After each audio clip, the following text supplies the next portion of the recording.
네, 종목 집중 분석 롯데케미칼에 대해서 분석해 보도록 하겠습니다. 분석한 사람은 여기 화면에 나와 있는 사람이고요. 네, 이 제가 쓴 저자이기도 합니다. 네, 그래서 제가 이 공개 채팅방을 운영하고 있습니다. 종가 공략 주로 매수를 해서 어떻게 운영을 하는지 포트 운영을 공개하고 있습니다. 들어오는 방법 잠깐 소개할까요? 네, 스마트폰 유튜브 레드 시그널 검색하시면 우측 상단에 정보란이 있습니다. 여기서 종가 공략주 무료 톡방이 있습니다. 일로 들어오시면 되고요. 네, PC에서는 유튜브 레드 시그널 검색하시면 우측 상단에 역시 마찬가지로 무료 톡방이 있습니다. 여기를 클릭하시면 이 화면으로 들어오게 되어 있다는 거 참고하시면 되겠습니다. 많은 이용을 좀 하셔서 투자에 도움이 될 수 있는 그런 시간을 갖기를 바라겠습니다. 자, 운영 현황 잠깐 볼까요? 네, 이렇게 수익이 나는 상황이고요. 별로 크게 책에 쓴 퍼센테이지만큼의 수익률을 내는 것 같습니다. 이 부분 참고하시면 좋을 것 같습니다. 자, 분석 전에 구독과 좋아요, 알람 설정 꼭 해주시기 바라겠습니다. 자, 롯데케미칼 오늘 뭐 강세를 보이는데 기업 기여를 알아야 되겠죠. 네, 석유화학 제품을 제조 판매하는 그런 기업입니다. 여수와 대산, 울산 석유화학 단지 내에 공장을 두고 있고요. 올레핀 계열, 방향족 계열의 석유화학 제품군을 연구, 개발, 제조 판매하고 있습니다.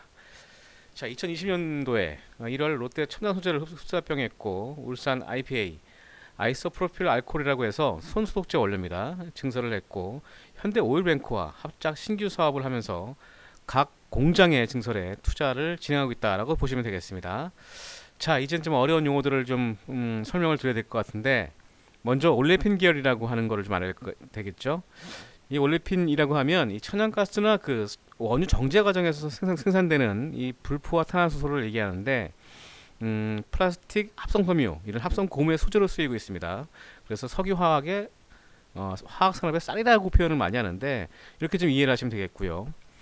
자, 먼저 이 롯데케미칼을 이해하려면 기초 유분 사업이 있습니다. 기초 유분 사업은 뭐냐면 원유를 들여와서 정제를 하죠. 네, 그렇게 되면 이 나프타 크래커라고 해서 NCC라고 합니다. 그래서 원유를 분해 설비하는 그거를 NCC라고 얘기를 하고 그 다음에 ECC 이거는 천연가스와 에탄가스 이거를 에탄올을 분해 설비를 통해서 뭐 에틸렌이라든가 프로필렌, 뭐 벤젠 이런 화학 원료들이 생산된다라고 좀 이해하시면 되겠습니다. 자, 그리고 여기서 방향족 계열의 석유화학 제품군을 연구 개발하고 있다라고 하는 것도 이해를 하셔야 될 것 같습니다. 자, 이건 뭐냐면 말 그대로 기초 유분을 원료로 한 이런 합성 수지와 합성 원료, 고무 이런 화학 제품의 원료를 만드는 사업부를 얘기하는데 이 액체로 구성되어 있어서 냄새를 가지고 있습니다. 그래서 방향족 계열의 석유화학 제품군이라고 표현을 한다는 것도 참고로 아시는 게 좋을 것 같습니다. 그래서 부타디엔, 뭐 에틸렌 글리콜 이런 부분들을 주로 생산하고 있다라고 좀 이해하시면 되겠습니다. 좀 어려울 겁니다, 여러분. 그래서 간단하게 좀 소개했으니까 이 종목을 보실 때 이런 기초 유분 사업이라든가 뭐 방향족 이라는 부분들도 기본적인 컨셉은 잡아주시는 게 좋을 것 같습니다. 자, 홈페이지 들어가면 보면 뭐 NCC, ECC, 합성수지, 기초유분 제품 요거를 하기 위해서 제가 잠깐 어원을 소개한 거니까 이 부분 참고하시고요. 자, 메가트렌드라고 해서 수출형 분리막 사업도 하고 있습니다. 말 그대로 이제 정수와 합해수 이거를 이용해서 음용할 수 있는 그런 분리막 사업을 하고 있다고 보시면 되겠고요. 자, 롯데케미칼이 올 상반기에 고전을 했죠. 특히 이제 서산에 있는 충남 서산에 있는 대산 공장에 큰 화재가 났습니다. 그래서 NCC 가동이 중단이 된 상황이었죠. 네, NCC 아까 제가 말씀드렸었죠. 나프타 크래커라고 해서 이 원유를 정제하는 그런 공장인데 여기서 불이 나면서 크게 차질이 일어났습니다. 일단은 참고로 먼저 아시면 좋을 것 같고요. 자, 그래서 2000년도 올 상반기 실적이 좀 안 좋았죠. 2분기에 실적이 저조했습니다. 대산 공장의 사고로 인해서 화재로 인해서 손실 반영이 됐죠. 약 2천억 수준인데 상반기에 이미 1,300억 원을 대성충당으로 처리를 했다는 겁니다. 무슨 얘기냐면 손실이 날 걸 예상해서 손실 비용으로 처리했다는 얘기죠. 그래서 2분기 실적이 저조했다라고 보시면 여러분들 이해가 좀 쉽게 될 수 있을 것 같습니다. 그래서 영업이익은 시장 컨센서스를 크게 하회하는 그런 모습을 보였다는 거죠. 자, 이 부분 참고하시면 좋을 것 같고, 자, 하지만 상반기에 실적 호전이 전망이 되고 있습니다. 3분기 영업이익이 1795억을 전망하면서 전분기 대비 446% 증가할 것으로 보여지고 있는 상황이고, 자, 그리고 타이어 업종의 원료인 부타디엔이 반등을 나오고 있습니다. 생산 재개가 되면서 또한 자회사인 롯데첨단소재도 ABS 호조를 보이면서 전적으로 하반기 실적에 대한 긍정적인 시그널이 나타나고 있는 상황이고, 또 개인위생과 음식 포장용 플라스틱 패키징 수요도 증가하고 있는 모습을 보여주고 있습니다. 자, 그리고 ECC 업체의 실적 부진, 미국이 최근에 허리케인이 나오면서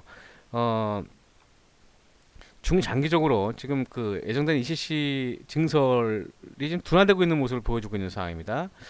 일단 이 부분이 좀 롯데케미칼의 상대적인 수혜가 될 수 있는 모습을 보여주고 있는 상황이고, 하지만 수요는 증가하고 있는 모습을 보여주고 있다는 얘기죠. 그래서 공급 간소와 이 수요 회복이라는 이런 사이클 산업의 전형적인 바닥 시그널 패턴을 보여주고 있다라고 좀 이해하시면 좋을 것 같습니다. 자, 다음입니다.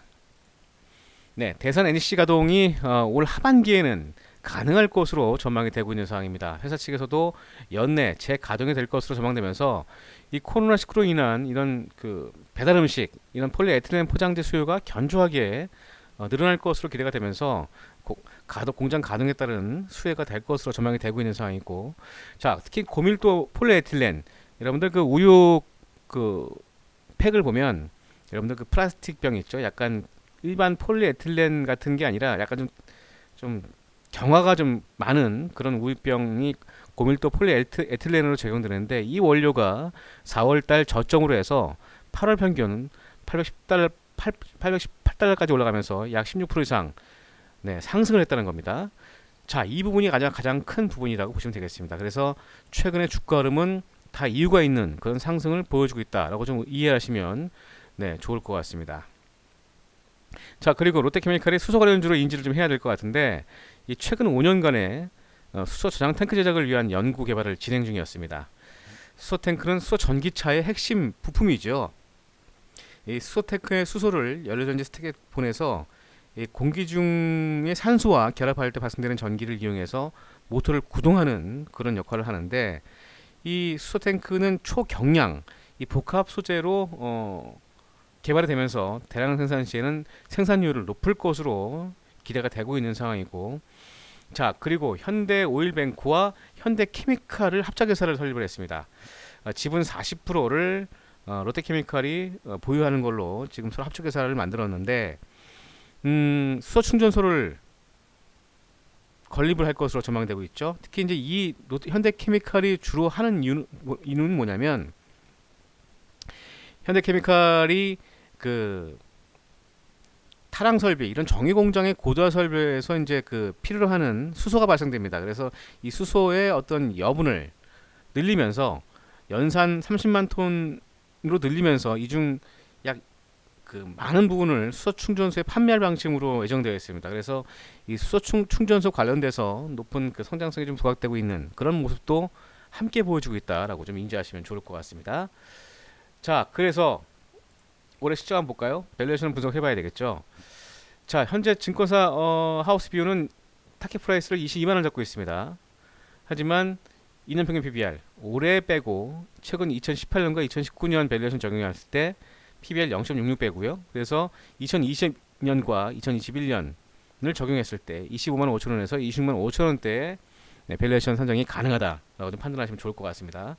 자, 그래서 특히 최근에 외국인이 7월 1일부터 9월 11일까지, 오늘이 9월 14일이죠. 금일자 기준으로 69만 주의 순매수를 보여주고 있다는 겁니다. 그리고 기술적으로도 우상향 패턴의 초기 모습을 보여주고 있죠. 자, 정별 패턴의 초기 모습을 보여주고 있고, 자, 그리고 중장기 이평선, 뭐 향후의 교육 컨텐츠에서 제가 소개를 하겠습니다만, 이평선의 의미와 또 어떤 패턴에서 우리가 저항을 받고 우상향 패턴을 보이느냐 라고 좀 설명할 기회가 있을 건데, 장기 이평선인 242평선도 돌파를 했습니다. 주가가. 그렇다면 이 회사의 주가는 자연스럽게 상승할 수밖에 없는 모습이죠. 자, 그래서 차트를 좀 보면서 설명하겠습니다. 자, 오늘이 9월 14일 월요일입니다. 제가 이 자료를 작성했을 때가 사실 오늘 전에 작성을 했는데, 자, 오늘 7% 이상 급등을 했죠. 장중 22만 원까지 터치를 했습니다. 증권사 목표가는 다 왔네요. 하지만 롯데케미칼의 주가는 제가 말씀드렸던 것처럼 지금 중장기적으로도 이제 시작하는 모습을 보여주고 있는 상황입니다. 그래서 일차적으로 25만 원까지는 상승을 기대해보고 여러분 대응하시는 전략이 필요할 것 같고요. 네, 일봉 보면서 18만 원 하회하지 않는다면 이 종목 계속 끌고 가거나 또는 조정 시에 매수 포인트로 잡고 대응하시는 전략이 필요할 것 같습니다. 자, 그래서 정리 한번 해볼까요? 네, 목표가 25만 원 잡고 손절가 18만 원, 21선입니다. 하회 시에 손절로 대응하는 전략을 가진다면 롯데케미칼 업황 호전과 함께 좋은 투자 전략으로 대응하는 그런 종목으로 생각하시고 이 종목 접근하시기 바라겠습니다. 자, 오늘 롯데케미칼 분석해드렸고요. 여러분 도움되셨으면 구독과 좋아요, 알람 설정 꼭 눌러주시는 게 좋을 것 같습니다. 그리고 제가 운영하는 포트 공개 채팅방도 들어오셔서 많은 정보와 또 종목에 대한 또 내용들 확인하시고 투자에 도움되시기 바라겠습니다. 지금까지 레드시그널의 강정원이었습니다. 고맙습니다.